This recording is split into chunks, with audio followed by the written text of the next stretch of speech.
Have you ever been told that you're lying? That you're being a little bit shy of the truth? Of course you have. We all have. And this can very often lead to a great deal of trouble in our relationships.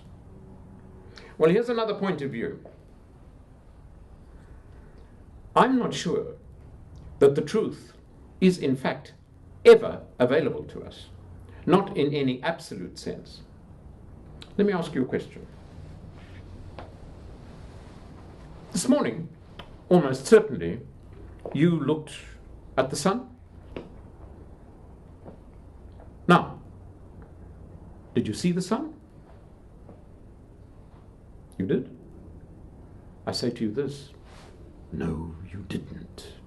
What you saw was the light that the sun gave out. You didn't see the sun. Worse, or more interesting if you like, you interpreted that light according to the limitations of your senses, all 5 of them. Sense of sight, sense of smell, sense of touch, sense of taste, sense of hearing. Some of you will have experienced that light as very hot. Others will have experienced it as less hot. Some of you will have experienced that light as very bright. Some of you will have experienced that light as less bright. What's the truth? It's an interesting conundrum.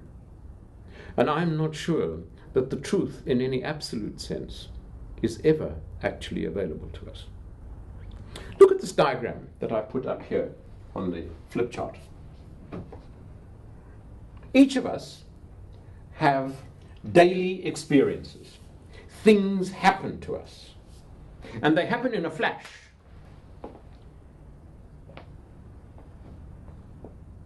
The moment of now is an instant. It doesn't drag on. It's an instant in time. Can you deal with that instant? I don't think so. So what do we do with it?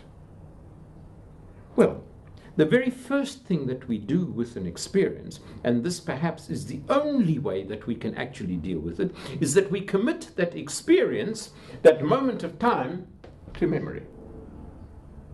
And we do this through the filters of our social conditioning, of our upbringing. There will be certain things that are very important to you and not so important to me. So therefore, I will remember certain things because I place an emphasis on them that to you are really quite irrelevant. And I might say to you, do you remember that? And you'll say, no, it didn't happen that way. I don't remember that. So we're already one step away from the experience that actually happened. And it is already less than. Now, we of course might choose to keep that in memory and not do anything with it. But if we want to communicate the experience that we had, the place that we go to is memory.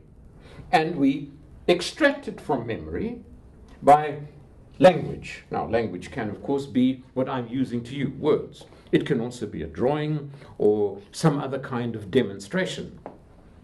The only way that we can extract that from memory is once more through our filters.